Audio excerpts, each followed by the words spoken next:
So we're at stop number 3, and this one here has monster koi in a beautiful, beautiful pond. Something tells me I've been here before.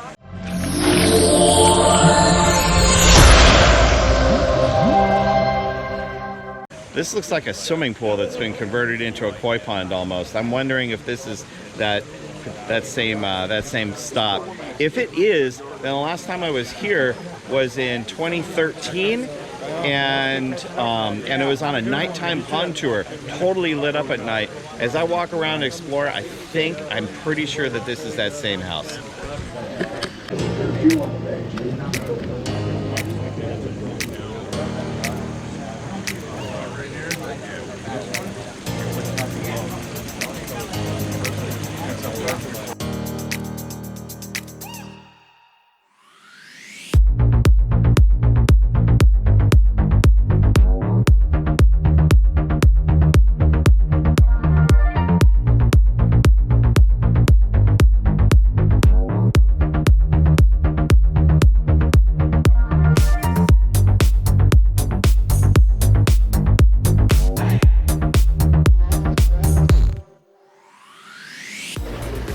So one of the things I love about this particular pond is the depth.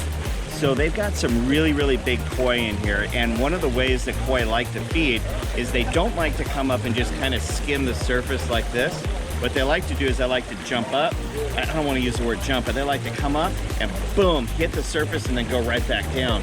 And one of the things that is great about a pond like this that has this level of depth is that with the depth, it also allows for a certain amount of expansion and contraction against their bodies, which also increases muscle strength. So imagine in a swimming pool where you dive down into a 10-foot deep pool or something, and you feel that pressure, right? Well, it's good for fish to be able to do this. And these guys here, oh, look at how they're feeding right now. Look at this. Did you see that? Did you see how they're just coming up and charging? Some of those fish are just absolutely doing exactly the way that nature intended, and they are just having a blast. So one of the things I'm actually very well known for is fish health. And I became fascinated with fish health when I had my retail store and when I opened that up back in 2009. And you have to take a crash course in fish health if you're going to be retailing fish. And if you want to know a few things about them, then you have to actually be able to go through and diagnose health problems, health issues, and so on. And so looking these fish over at a glance, I can tell you that they are in exceptionally healthy condition and that they are really, really loving their habitat that they're in.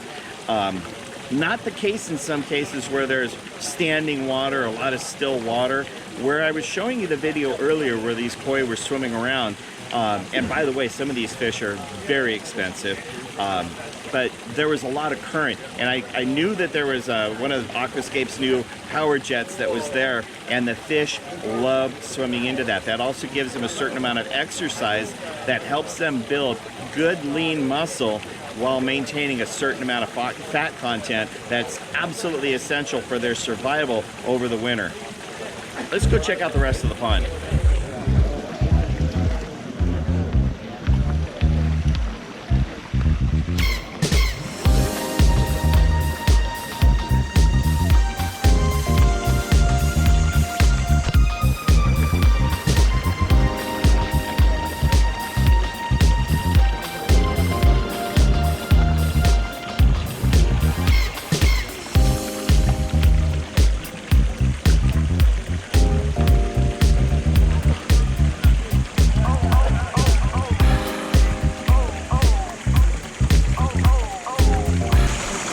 So what you're looking at here is you're looking at water lettuce, and you're also looking at water hyacinth.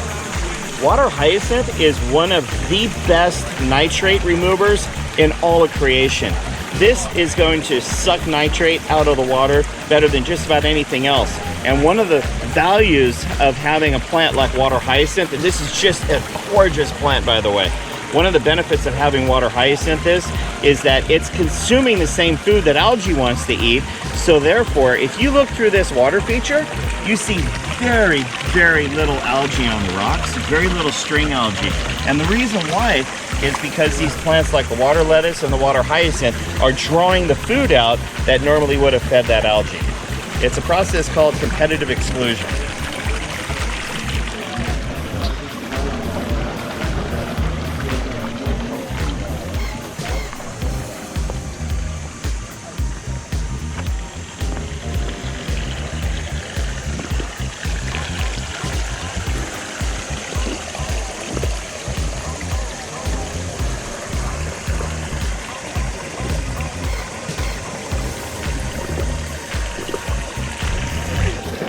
So if you look at this right here in the water, what you're looking at is you're looking at a combination of an algae layer and you're looking at a beneficial bacteria growth.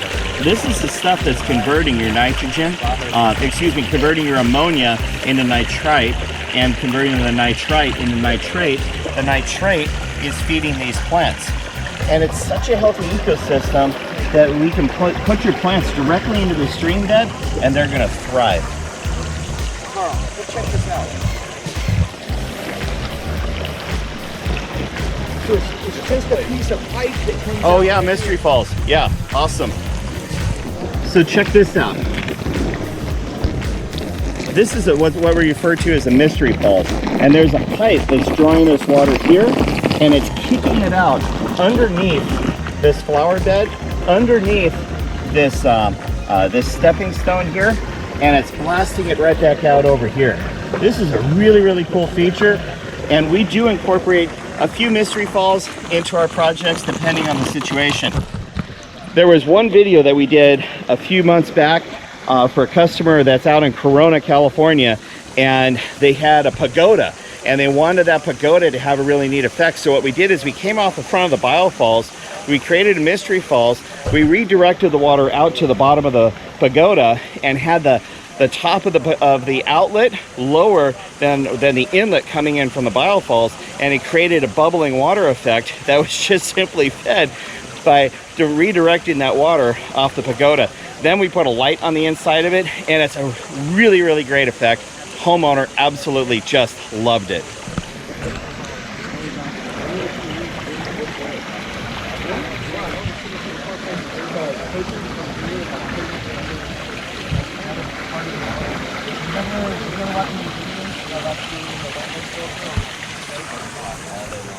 Imperial taro is a beautiful plant. It grows very large in some areas, and ooh, that rock's a little wobbly. And with this plant itself, the stems are green and the leaves, they have a blue tint to them, and that's why they're called Imperial taro. They grow fantastic in wetland filters, streams, and they are a great plant to eat up different types of nitrogen, I'm sorry, not nitrogen, but algae cycles that help feed and keep a pond and stream really clean. But if you think that's a big taro, let's look at this taro over here to the left. Now, these babies, they're not the biggest I've seen. They're not the biggest I've seen, but these taro are absolutely beautiful. And a lot of people don't realize is that taro actually is a flowering plant. Now, the flower only comes once a year. And in Southern California, that flower is going to bloom about 2 weeks ago, up until maybe, so you're looking about early August to late August is its bloom time. And that's once a year. So taro is also an edible plant, and they do use it for wrapping up into pork, kind of like a tortilla, and you can eat this as it is.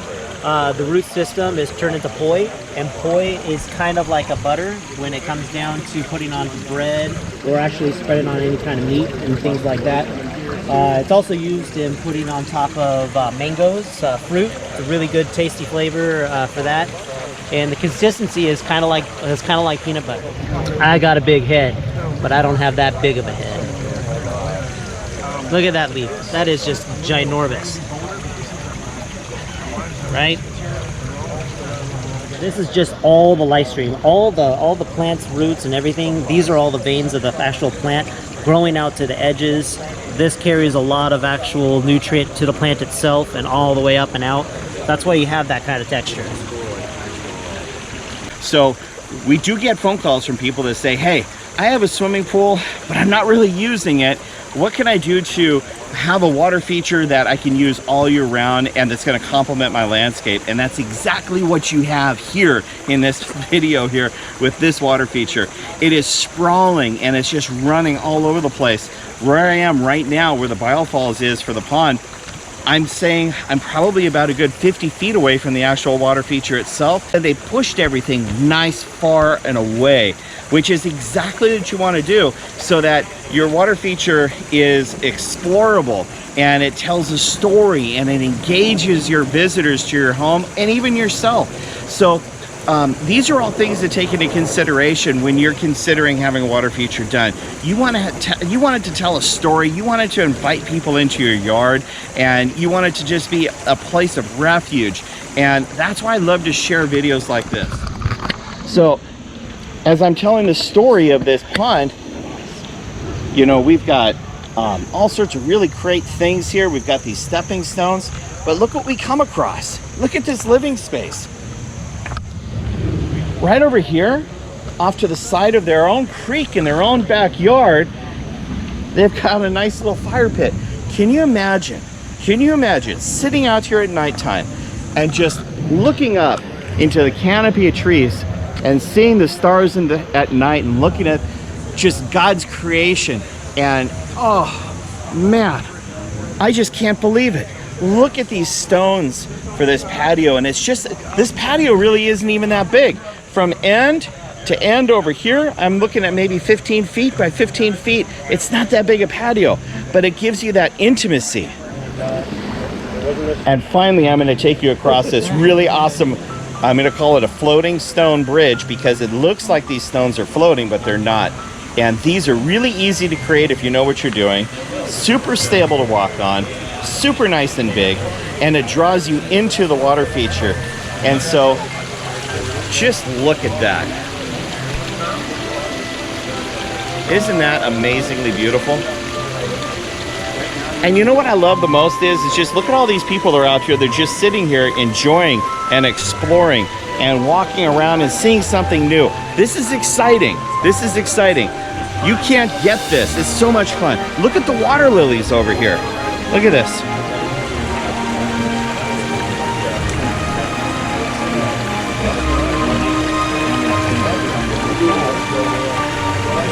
And look at how the fish love to swim around underneath them and around them.